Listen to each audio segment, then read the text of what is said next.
What's going on, everyone? Welcome back to my channel. Today we're talking about a film I'm a little late to discuss, Cmon. Before we begin, let me know in the comments what your thoughts on this movie were, if you already saw it, or if you were planning on seeing it, and make sure to hit that thumbs up button if you like these reviews, as it helps me out immensely by getting my content out there. And if you're new here, I hope you consider hitting that subscribe button so you can stay up to date with more movie-related content like reviews and rankings on a near-daily basis. But let's not waste any more time, and let's talk about Cmon. This stars Joaquin Phoenix as a radio journalist named Johnny. When his sister asks him to look after her son Jesse, played by Woody Norman, they embark on a cross-country trip with his energetic nephew, showing him life away from Los Angeles. This is written and directed by Mike Mills in his fourth feature film behind the camera, and it was distributed by A24 back in November. I haven't seen all of Mills' work, with the only other one being Beginners, but if there's one thing he's known for, which I can at least attest to in that movie, is that he's known for finding a way to strike a chord when it comes to bringing out deep emotional resonance. Even if his stories aren't so complex,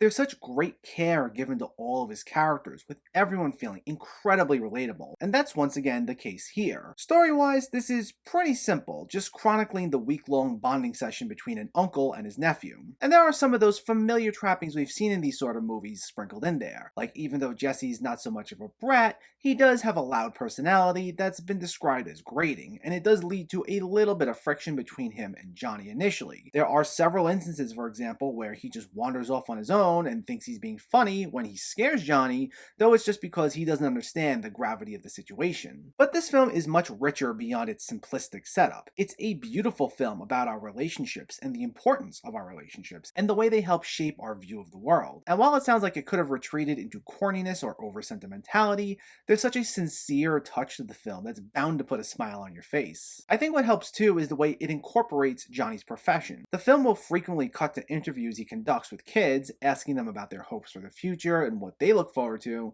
and as the film goes on, Jesse joins him. While this is all done in character, these were actually real interviews, with Joaquin Phoenix himself conducting them with real kids who give their honest answers. And because these answers about the future and about our relationships tied into the overall themes of the film, it added such an extra layer of honesty that gives it so much more charm. Not that these interviews are the sole reason the movie works as well as it does, but it certainly helps on a much more profound level because of them. They complement the characters' arcs extremely well. Joaquin Phoenix is in top form here and gives a refreshingly restrained performance compared to how out there he's been known to get, which is something we all know he's capable of and have seen before, just not quite as often these days. He's someone who isn't afraid to be vulnerable and doesn't necessarily have it all together, but he does his best to roll with the punches and attempts to get everything together. He's someone who may be rubbed the wrong way by poor interactions in his past, but he's also not bitter and he attempts to move forward. His handling of Jesse is his first experience ever with parenting, but he doesn't act annoyed about it, nor does he have this complete lack of understanding about how to approach any situation. I like the way this sort of touched upon tropes we've seen before, but didn't present them in such a conventional, by-the-numbers way,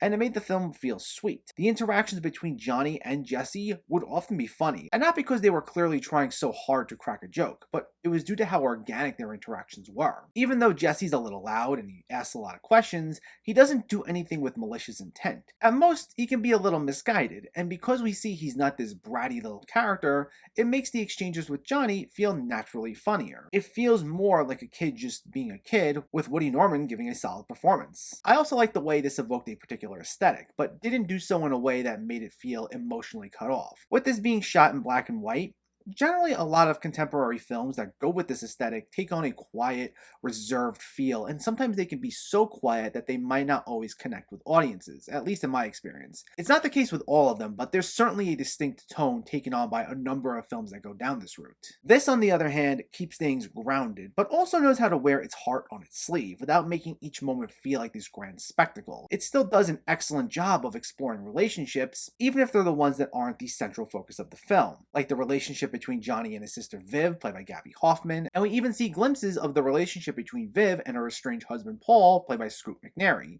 and it was nicely touched upon without detracting from the main story. And I just loved how, even though this had a very day-in-the-life feel to it and wasn't necessarily building towards one particular event, other than whatever the day was when Viv comes back for Jesse, it still managed to connect on so many levels. The way it tackles its themes and its character work through such a gentle approach paid off in dividends, because even though it's not necessarily about one set thing, it gives you a lot to think about long after it's over.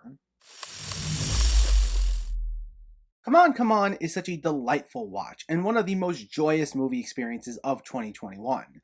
It's a simple film that's more character based and thematically driven than story driven, and while that does cause it to lightly tread some familiar tropes, it manages to subvert any sense of familiarity with its refreshingly honest tone and breezy pacing. With beautiful direction by Mike Mills and two excellent performances from Joaquin Phoenix and Woody Norman, this was easily one of the finest films of 2021. Come On gets a 9 out of 10. So let me know, did you see Come On, Come On, or are you planning to see it, and what were your thoughts? Was this one of your favorite Mike Mills movies? Was it one of your favorite Joaquin Phoenix movies? Let me know in the comments below so we can discuss. Also, if you enjoyed this video, please give it a like and share it, and for more movie reviews and film discussion, please make sure to hit that subscribe button to stay updated. Thanks for watching everyone, and keep having fun with film.